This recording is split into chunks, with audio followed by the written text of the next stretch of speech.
Everyone, welcome to my YouTube channel और मैं हूं आपकी फ्रेंड मनीषा। तो फ्रेंड्स, आज फिर से हाजिर हूं आप सबके लिए एक यूजफुल वीडियो लेकर। फ्रेंड्स, अगर आपकी प्रेगनेंसी का 8वां महीना चल रहा है तो आपके मन में भी ये क्वेश्चन आ रहा होगा कि प्रेगनेंसी टाइम में बच्चे का विकास कितना हो जाता है, क्योंकि सारी प्रेग्नेंट जो महिला होती है वो जानना चाहती है कि बच्चे का कितना विकास हो रहा है, बच्चा कैसा दिखता है, बच्चे की लंबाई कितनी है, बच्चे का वेट कितना है।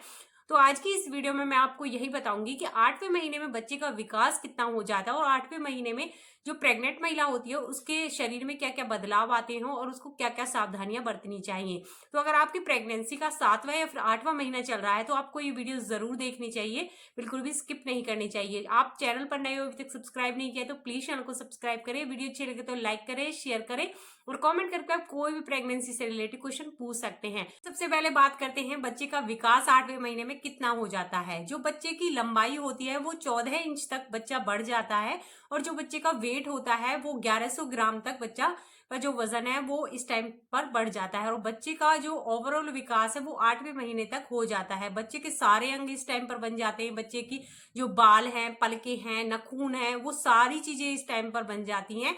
बच्चे के जो लंग्स होते हैं उनका भी विकास इस टाइम पर हो जाता है और बच्चे का जो दिमागी विकास है वो भी इस टाइम तक हो चुका होता है। बच्चा बाहर की जो भी आप एक्टिविटी करते हो, जो भी आप बातें करते हो, जो भी आप म्यूजिक सुनते हो, उनको फील कर पाता है। बच्चा बाहर की बातें भी इस टाइम पर सुन पाता है। तो 8वें महीने में बच्चे का जो विकास है वो पूरी तरह से हो जाता है। 8वें महीने में जो बच्चे का ब्रेन का विकास है वो भी पूरी तरह से हो जाता है और बच्चे के इस टाइम पर प्राइवेट पार्ट भी बन जाता है। तो ये कहें कि बच्चे का पूरा विकास 8वें महीने तक हो जाता है। इसके बाद बात करते हैं कि जो प्रेग्नेंट महिलाएं होती हैं उनके शरीर में क्या क्या चेंजेस आते हैं 8वें महीने में।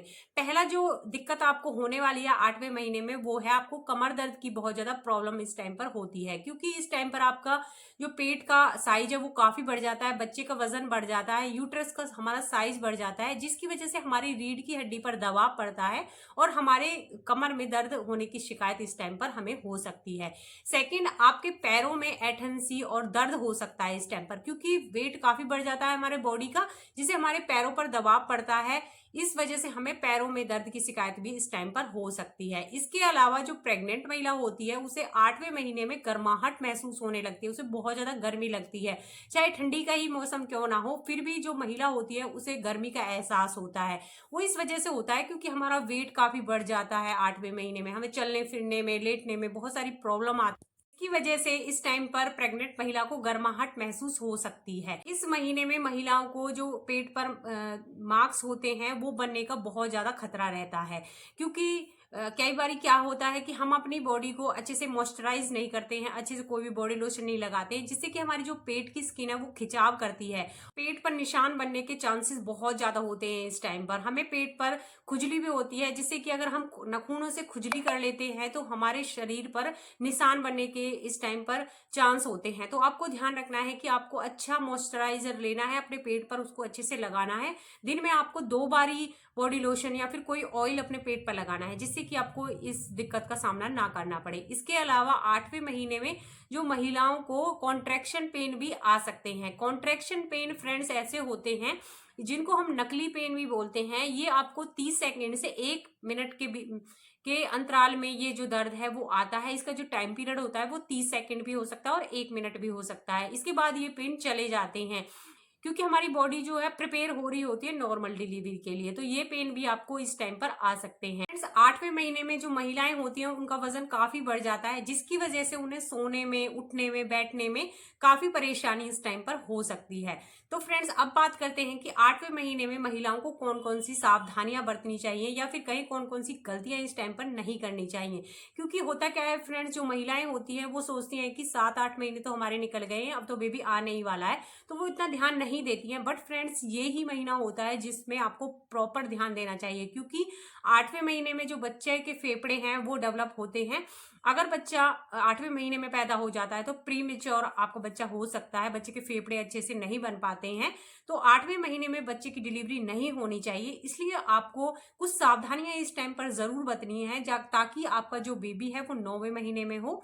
तो चलिए बात करते हैं उन सावधानियों की कि आपको पहली जो सावधानी आपको 8वें महीने में बरतनी है वो है, आपको जब भी डॉक्टर ने आपको बुलाया हो, आपको डॉक्टर के पास जरूर जाना है चेकअप कराने के लिए। और जो भी डॉक्टर ने आपको टेस्ट कराने के लिए बोले हैं, आपको उनको जरूर कराना है, क्योंकि डॉक्टर इस टाइम पर देखते हैं कि बेबी की ग्रोथ सही से हो रही है या नहीं हो रही है, बच्चे के फेफड़े अच्छे से बन रहे हैं या नहीं बन रहे हैं। तो आपको ये टेस्ट जरूर कराने हैं ताकि आपको कोई कॉम्प्लिकेशन ना हो डिलीवरी में।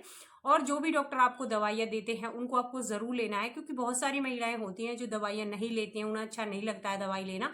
ये आपके बच्चे की ग्रोथ के लिए, डेवलपमेंट के लिए ही आपको डॉक्टर देते हैं, तो आपको इन दवाइयों को जरूर लेना है। और आपको खुद से कोई भी दवाई नहीं लेनी है। अगर आपको प्रेगनेंसी टाइम में कोई भी दिक्कत हो जाती है तो आपको तुरंत डॉक्टर को दिखाना है। खुद से घर में ही कोई दवाई पड़ी हो उसको आपको बिल्कुल नहीं लेना है, आपको डॉक्टर को ही दिखाना है। क्योंकि 8वें महीने में परेशानियां बहुत ज्यादा होती हैं महिलाओं को, तो वो घर में ही कोई मेडिसिन हो तो उसको ले लेती हैं, तो आपकी प्रीमेच्योर डिलीवरी भी इस वजह से हो सकती है। तो खुद से डॉक्टर आप बिल्कुल ना बने। जो सावधानी आपको इस टाइम पर बरतनी है वो है, आपको इस टाइम पर एक प्रॉपर नींद लेनी है। आपको 7 से 8 घंटे का रेस्ट जरूर करना है।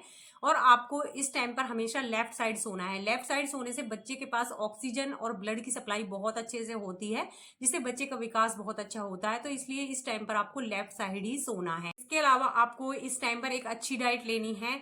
ये आपको अपनी डाइट में सारी चीजें इंक्लूड करनी है, जैसे विटामिन, प्रोटीन, मिनरल। और इस टाइम पर आपको पानी भी अधिक से अधिक पीना है। अपनी बॉडी को बिल्कुल भी डिहाइड्रेट नहीं होने देना है, क्योंकि जैसे ठंडी का मौसम है तो हमारा पानी पीने का उतना मन नहीं करता है। तो आपको दिन में 7 से 8 गिलास पानी जरूर पीना है। अगर आप ज्यादा पानी नहीं पी पाती हैं तो आप लस्सी पी सकती हैं, नारियल पानी पी सकती हैं, या फिर कोई जूस वगैरह पी सकती हैं। तो आपको अपनी बॉडी को बिल्कुल भी डिहाइड्रेट इस टाइम पर नहीं होने देना है। इसके अलावा आपको कोई भी जंक फूड इस टाइम पर नहीं खाना है। जो पैक फूड आता है वो भी आपको, जैसे कि चिप्स, ये सारी चीजें आपको नहीं खानी है। आपको कोल्ड ड्रिंक इस टाइम पर नहीं पीनी है, क्योंकि इनमें कोई भी न्यूट्रिशन नहीं होते हैं और बच्चे का विकास भी इनसे बिल्कुल नहीं होता है। तो आपको जंक फूड भी इस टाइम पर अवॉइड करना है। इसके अलावा आपको 8वें महीने में वॉक भी जरूर करनी है। आपको इस टाइम पर वॉक भी जरूर करनी है। आपको सुबह 30 मिनट वॉक करनी है और शाम को आपको 30 मिनट वॉक जरूर करनी है, ताकि आप एक्टिव रहें। अगर आप प्रेगनेंसी के 8वें महीने में रोजाना वॉक करती हैं तो ये आपकी नॉर्मल डिलीवरी में भी काफी हेल्प करता है। तो वॉक आप जरूर करें। इसके अलावा आप हल्की फुल्की एक्सरसाइज भी 8वें महीने में कर सकती हैं। एक्सरसाइज करने से पहले आपको अपने डॉक्टर से कंसल्ट जरूर कर लेना है। आपको कोई भी हैवी एक्सरसाइज इस टाइम पर नहीं करनी है। 8वें महीने में फ्रेंड्स आपको एक बात और ध्यान रखनी है, क्योंकि 8वें महीने में आपका जो वेट है काफी बढ़ जाता है, आपको उठने बैठने में काफी परेशानी होती है। तो इस टाइम पर ध्यान रखें कि आपको एकदम से झटके से बिल्कुल भी नहीं बैठना है और ना ही झटके से एकदम से खड़े होना है, क्योंकि इसका सीधा असर आपके बच्चे पर पड़ने वाला है। आपको चाहे कितना भी जरूरी काम क्यों ना हो, आपको बिल्कुल भी झटके से नहीं उठना। आपको आराम से उठना है और आराम से बैठना है और आराम से आपको लेटना है। और इसके अलावा फ्रेंड्स आपको फाइबर युक्त भोजन इस टाइम पर खाना है। आप ओट्स खा सकती हैं, दलिया खा सकती हैं, जिससे आपकी बॉडी डिहाइड्रेट नहीं होगी। और इसके अलावा आपको अपने बीपी पर, शुगर पर हमेशा कंट्रोल रखना है। आपको समय समय पर अपना बीपी चेक कराते रहना है, शुगर कराते रहना है चेक। अगर आपको शुगर की प्रॉब्लम है तो ज्यादा मीठा आप इस टाइम पर ना खाएं। इसके अलावा आपको 8वें महीने में स्ट्रेस भी नहीं लेना है, क्योंकि अगर आप स्ट्रेस ले लेती हैं तो आपको प्रीमेच्योर डिलीवरी का सामना करना पड़ सकता है। तो आपको इस टाइम पर स्ट्रेस बिल्कुल नहीं लेना है, आपको हमेशा खुश रहना है। फ्रेंड्स आपको ध्यान देना है कि आपकी बॉडी का ज्यादा वेट गेन तो नहीं हो गया है, क्योंकि ओवरवेट की प्रॉब्लम के कारण नॉर्मल डिलीवरी आपकी नहीं हो पाएगी। तो अगर आपका वेट बहुत ज्यादा बढ़ गया है तो आपको अभी से अपना वेट को कंट्रोल भी इस टाइम पर कर लेना है। वहीं अगर आपका वेट बहुत कम है, आपके बच्चे का वेट कम है, तो 8वें महीने में आपको फटाफट से अपना वेट गेन कर लेना है। आपको अच्छी हरे पत्तेदार सब्जियों का सेवन करना है और आपको प्रोटीन युक्त भोजन का सेवन करना है, जैसे कि आप डेयरी प्रोडक्ट का सेवन कर सकती हैं इस टाइम पर। दूध, दही, पनीर का सेवन आप कर सकती हैं। अगर आप एग खाती हैं तो एग का सेवन आप कर सकती हैं। इन सब से आपका जो वजन है वो काफी जल्दी बढ़ जाएगा और बच्चे का वजन भी काफी जल्दी बढ़ जाएगा। तो ये सारी चीजें आपको अपनी डाइट में जरूर इंक्लूड करनी है अगर आपका वेट बहुत कम है। तो फ्रेंड्स आई होप आपको मेरी छोटी सी इन्फॉर्मेशन अच्छी लगी होगी। इन्फॉर्मेशन अच्छी लगी तो प्लीज वीडियो को लाइक करना, शेयर करना। मिलते हैं नेक्स्ट वीडियो देखने के लिए। आप सभी का धन्यवाद। मिलते हैं नेक्स्ट वीडियो में।